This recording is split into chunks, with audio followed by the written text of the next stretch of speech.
അവസാനം അസീം മുനീർ പാകിസ്ഥാനെ തൂക്കി. ഇനി അസീം മുനീറിന്റെ തലവെട്ടിത്തുള്ളൽ. പാകിസ്ഥാൻ സർക്കാരിനേക്കാൾ അധികാരം അസീം മുനീറിന് ലഭിക്കുന്നു. ആദ്യ സർവ്വ സൈന്യാധിപനായിട്ട് ഔദ്യോഗിക നിയമനം ലഭിക്കുകയാണ്. അങ്ങനത്തെ ഉത്തരവ് പാക് പ്രസിഡന്റ് ഇറക്കുകയും ചെയ്തു. പാകിസ്ഥാനിൽ ഇനി അസീം മുനീർ സർവാധികാരിയാകുന്നു. പാക് ചരിത്രത്തിലെ ആദ്യ സർവ്വ സൈന്യാധിപൻ, ചീഫ് ഓഫ് ഡിഫൻസ് ഫോഴ്സ്. ഔദ്യോഗികമായിട്ടുള്ള നിയമനമാണ്. അതിൽ ഈ പറയുന്ന ഉത്തരവ് പാകിസ്ഥാൻ പ്രസിഡന്റ് ഇറക്കുകയും ചെയ്തു. പാക് പ്രസിഡന്റ് ആസിഫ് അലി സർദാരിയാണ് ഇത് സംബന്ധിച്ച് ഔദ്യോഗികമായിട്ട് ഉത്തരവിറക്കിയത്. ഇതോടെ കേസുകളിൽ നിന്നും വിചാരണയിൽ നിന്നും മുനീറിന് ആജീവനാന്ത സംരക്ഷണം ലഭിക്കുന്നു.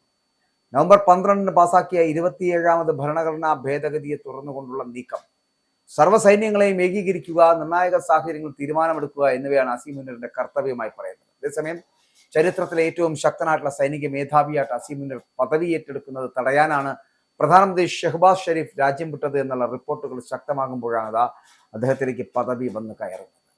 CDF പദവി സംബന്ധിച്ച വിജ്ഞാപനം നവംബർ 29 ഇറങ്ങേണ്ടതായിരുന്നെങ്കിലും അന്നത് സംഭവിച്ചിരുന്നില്ല. ഇതിന് പിന്നാലെ ഷെഹ്ബാസ് ആദ്യം ബഹ്റിനിലേക്കും പിന്നീട് ലണ്ടനിലേക്കും പോയതായിട്ടുള്ള നാഷണൽ സെക്യൂരിറ്റി അഡ്വൈസറി ബോർഡ് അംഗം വെളിപ്പെടുത്തുന്നു. അപ്പോൾ NIA അടക്കം റിപ്പോർട്ട് ചെയ്തിട്ടുണ്ട്. അസീം മുനീർ CDF മേധാവിയാകുന്ന വിജ്ഞാപനത്തിൽ ഒപ്പിടേണ്ട ഉത്തരവാദിത്തത്തിൽ നിന്ന് ഒഴിഞ്ഞു മാറുവാനുള്ള പാക് പ്രധാനമന്ത്രിയുടെ വളരെ ബോധപൂർവമായിട്ടുള്ള നീക്കം, മനഃപൂർവ്വമായിട്ടുള്ള നീക്കമാണ് ഇതെന്നുള്ള വിലയിരുത്തലുകൾ വരുന്നത്. അസീം മുനീറിന്റെ കരസേനാ മേധാവി കാലാവധി നവംബർ 23 അവസാനിച്ചിരുന്നു. ഇതേ തുടർന്ന് പാകിസ്ഥാൻ ഔദ്യോഗിക സൈനിക മേധാവി ഇല്ലാതെ വരുമെന്ന അവസ്ഥയിലായിരുന്നു നീക്കം. ആണവായുധ നിയന്ത്രണത്തിലുള്ള നാഷണൽ കമാൻഡ് അതോറിറ്റിയും നേതൃത്വമില്ലാതെ പ്രവർത്തിക്കുന്ന അപൂർവ സാഹചര്യമാണ് ഇവിടെ ഉണ്ടായിരുന്നത്. ആണവശേഷിയുള്ള രാജ്യത്തിന് ഇത്തരമൊരു ശൂന്യത എന്ന് പറയുന്നത് അത്യന്തം അപകടകരമാണ് എന്ന് രാഷ്ട്രീയ സുരക്ഷാ നിരീക്ഷകരടക്കം ചൂണ്ടിക്കാട്ടുകയാണ്. അപ്പോൾ ഇവിടെ നമ്മൾ ശ്രദ്ധിക്കേണ്ട കാര്യം, CDF എന്ന് പറയപ്പെടുന്ന പദവി നിയമപരമായിട്ട് ആവശ്യമുണ്ടോ എന്ന കാര്യത്തിൽ പോലും നിയമവിദഗ്ധർക്കിടയിൽ ഇപ്പോൾ അഭിപ്രായ വ്യത്യാസങ്ങളുണ്ട്. 27ാം ഭരണഘടനാ ഭേദഗതിയിലൂടെ സൃഷ്ടിച്ച CDF പദവി അസീം മുനീറിന് 5 വർഷത്തേക്ക് നൽകാനാണ് ഇപ്പോഴത്തെ വിജ്ഞാനം. ഇതോടെ സൈനിക മേധാവിക്ക് സർക്കാരിനേക്കാൾ അധികാരം ലഭിക്കും. ഷെഹ്ബാസ് ഷെരീഫിന്റെ ഈ തന്ത്രപരമായിട്ടുള്ള അഭാവം എന്ന് പറയപ്പെടുന്ന പാകിസ്ഥാൻ സൈനികത്തിനകത്തും ഒപ്പം തന്നെ രാഷ്ട്രീയ മണ്ഡലങ്ങളിലൊക്കെ വലിയ ചർച്ചയായി മാറിയിട്ടുണ്ട്. പക്ഷേ ഈ അസീം മുനീർ എന്ന് പറയപ്പെടുന്ന ഏകാധിപതിയിലേക്ക് എത്തപ്പെടുന്ന പോലെ പാകിസ്ഥാൻ എത്തുന്നത് അവിടുത്തെ ദുരന്തമാണ് എന്നുള്ള കാര്യത്തിൽ സംശയമില്ല. അതുകൊണ്ട് തന്നെയാണ് ഞാൻ ആദ്യം സൂചിപ്പിച്ചത്, അസീം മുനീർ പാകിസ്ഥാനെ അങ്ങ് തൂക്കിക്കഴിഞ്ഞു. ഇനി അവിടെ നടക്കാൻ പോകുന്ന അസീം മുനീറിന്റെ തലവെട്ടിത്തുള്ളലാണ്. ആ തലവെട്ടിത്തുള്ളൽ എന്ന് പറയപ്പെടുന്നത് ഈ അസീം മുനീറിന് ഇഷ്ടപ്പെടാത്ത കാര്യങ്ങൾ ആര് ചെയ്താലും അവർക്കെതിരെ ശക്തമായിട്ടുള്ള നിലപാടുകൾ എടുക്കുന്നു.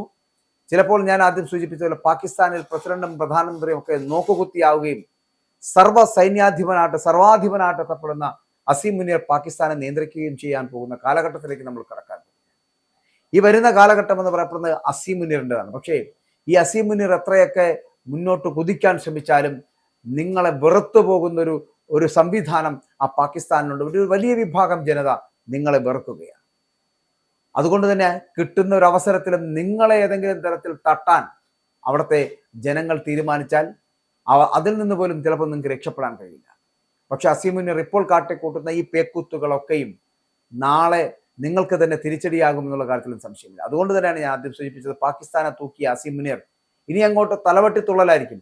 തനിക്കിഷ്ടമില്ലാത്തവരെ, തന്നോടൊപ്പം സഹകരിക്കാത്തവരെ, തൻ്റെ രാഷ്ട്രീയത്തിൽ വിശ്വസിക്കാത്തവരെ, താൻ പറയുന്നത് അനുസരിക്കാത്തവരെ, അങ്ങനെ അയാൾക്ക് തോന്നുന്നത് എന്തും നടപ്പിലാക്കപ്പെടുന്ന തരത്തിലേക്ക് പാക് ഭരണകൂടവും പാക് സംവിധാനവും മാറും എന്നുള്ള കാര്യത്തിൽ തർക്കമില്ല.